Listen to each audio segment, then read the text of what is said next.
Elhamdülillah, innelhamdülillah, nahmeduhu ve nasta'inuhu ve nastağfiruh ve na'udhu billahi min şururi enfusina ve min seyyiati a'malina. Men yehdihillahu fela mudille leh ve men yudlil fela hadiye leh. Neşhedü en la ilahe illallah vahdehu la şerike leh ve neşhedü enne Muhammeden abduhu ve rasuluhu ersele. Ya eyyühellezine amenu ittaqullaha hakka tukatih ve la temutunne illa ve entum muslimun.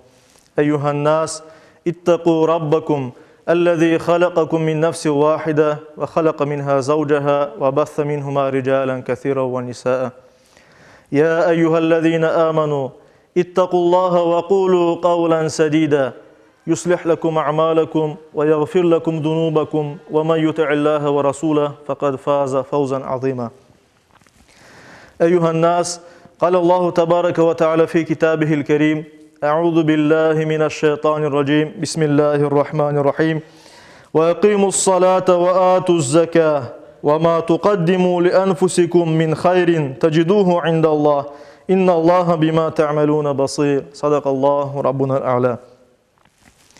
Saygılı cemaat-i Müslümin, hürmetli Müslümanlar, her bir Müslüman onun yüreğinde olan imanın hayırlı işler yapmağa tırışmak gerektir ve tırışadır. Yüreğinde olan imanı onu hayırlı işler yapmağa aşıktıra teşvik ete. Bu imanımız bizge, müminlerge sevgini aşlay.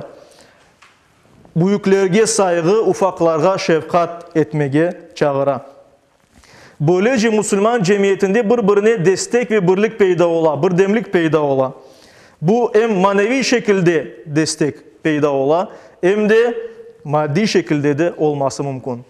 Manevi şekilde biz birbirimizge suhbetlerle ya da duamızla yardım etmek mümkünmüz.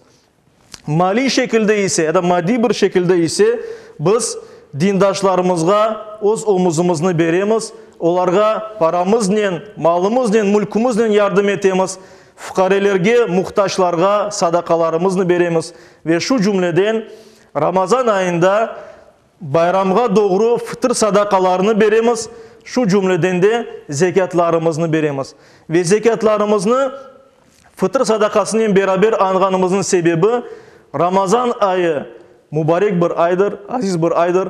Ve bu ayda yapkan hareketlerimiz kat kat sevap getirir. Buna göre asırlardır Müslümanlar zekatlarını aman Ramazan ayında vermeye tırışkanlar. Ve buna göre de saygılı cemaat-i Müslümin, biz yardımlaşma olarak Ramazan ayında hareketlerimizi daha da ziyade etemiz, çoklaştıramız.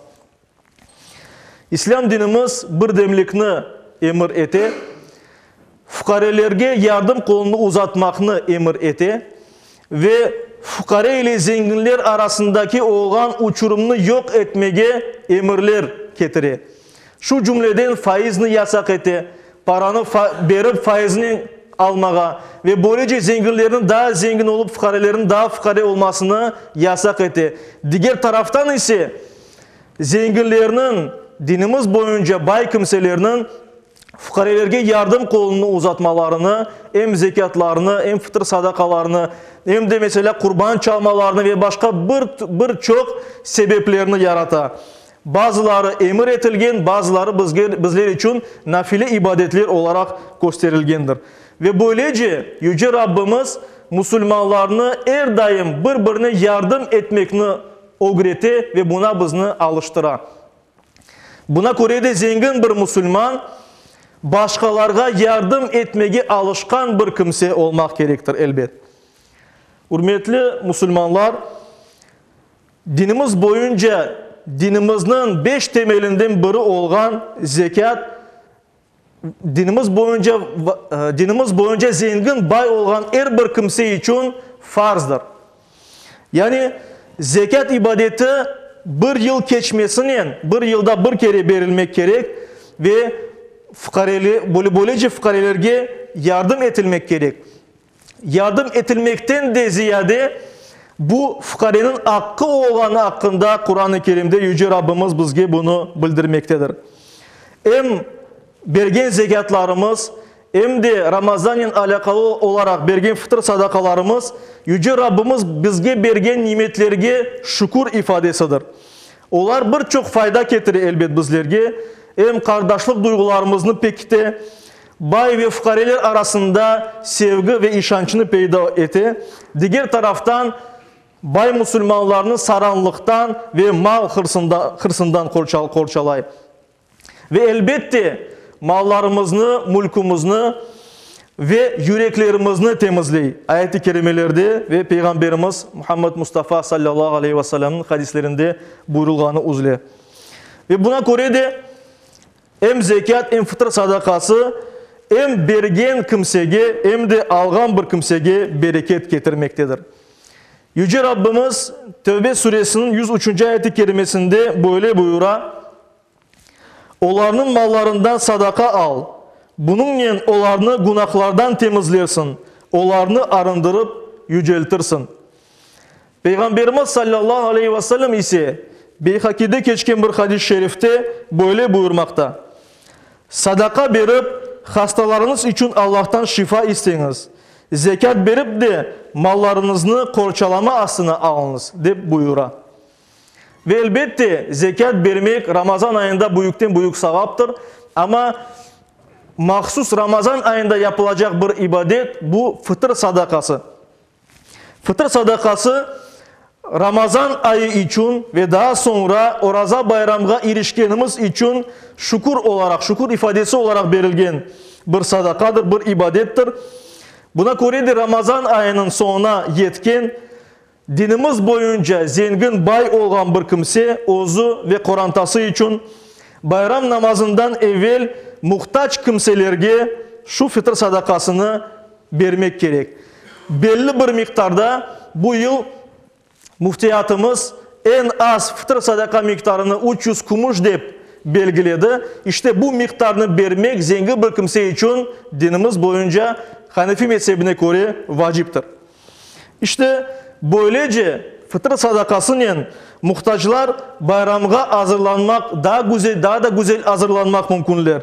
Ve bu fıtır sadakaları sebebiyle bayram arifesinde, bayram namazından sonra öz korantalarına bir rızık, bir şeyler getirip sevinmeleri ve korantalarını sevindirmeleri mümkündür.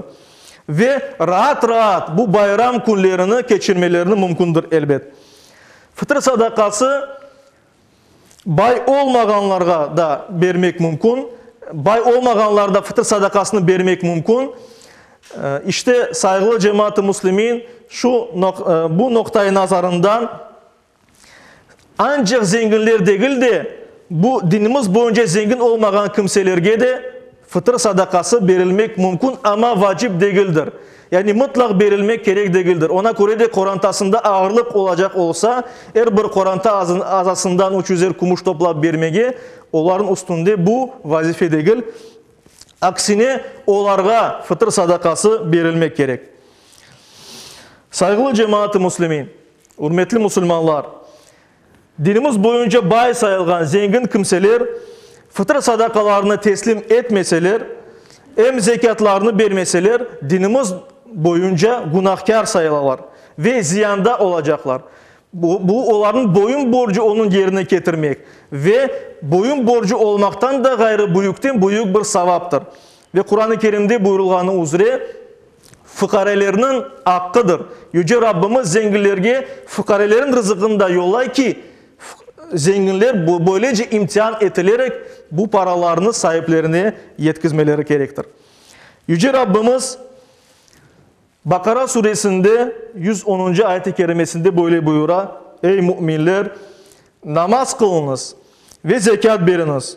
Özünüz için hazırlağınız iyiliklerinizi Allah yanında taparsınız. Allah bütün yapkanlarınızı koru. Buna göre de saygılı cemaat, hürmetli Müslümanlar, Ramazan ayının sonunda bayram namazına doğru bayram namazını bereketlendirmek ve fukarelerinin güzel geçirmeleri için fıtır sadakalarımızı onlara yetkizeyik, muhtaçlarını bereketlendireyik, onlara yardım etkende gönüllerini de kırmayık. Çünkü bir şeyini bergende, bir sadaka bergende de onu güzel üslupla vermek gerek ki incitmemek gerek algan kimsenin. Ve Peygamberimiz Muhammed Mustafa sallallahu aleyhi ve sellem buyurganı gibi Allah yolunda sevgen şeylerimizden vermegence eğilikki asıl da erişip olamayacakmız. Ona göre de yaxşı görgen bizler için güzel olan şeylerini bereyik ve fıtır sadakasını da bergende, zekatını da bergende güzel şeylerden bereyik. Yüce Rabbimiz Ramazan ayının şu sonki günlerini en güzel şekilde geçirmeye nasip eylesin cümlemizge ve fıtır sadakası olsun, zekatlar olsun, diğer ibadetler olsun en güzel şekilde yerine getirmek nasip eylesin. Yüce Rabbimiz kabul ve makbul eylesin. Amin.